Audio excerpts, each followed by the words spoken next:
5:55 je, ko trčimo na Marjana Fortuno. Vsak četrtek ste namenjeni v ambulanto Dr. Kraut, kjer tudi delate zasebno, je tako? Ja, začasno. Pa imate za to soglasje sveta zavoda, med drugim tudi ministrstva? Mavk in to pomenljiv, ki mu obok pristavimo ta seznam naše največje klinike, na katerem so zdravniki soglasjem za delo, drugota na njem Fortune ni še več. Klic na UKC Ljubljana razkrije, da naj bi bil takrat kot Drobina delo k zasebniku v javni službi. Ta trenutek bi morali biti v kliničnem centru. Če me te vprašal, ne? Zakaj, da vas naprej vprašamo? Ja, zato, ne?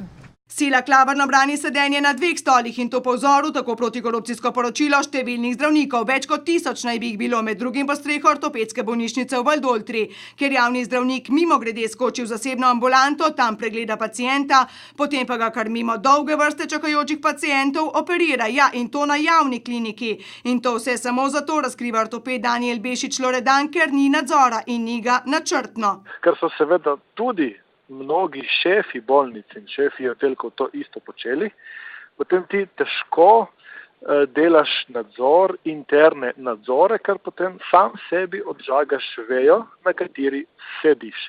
Zato se je to pustilo iz leta v leto. In zato, kako pak ni interesa po redu, po javni delitvi na javno in zasebno zdravstvo, še posebej ne v vrstah zdravniškega sindikata in z njimi Konrada Kuštrina z večnim izgovorom, kako manjka zdravnikov. Če bi stvar naredili tako, da bi potegnili ločnico na ta način, ta hip, da bi prepovedali zdravnikom, ki delajo v javnih zavodih, delati tudi drugje, bi se čakalne vrste podaljšale. Na vso moč branijo kope belih halin, z njimi zmedo v zdravstvu, ki je še kako pogodu Fortuni.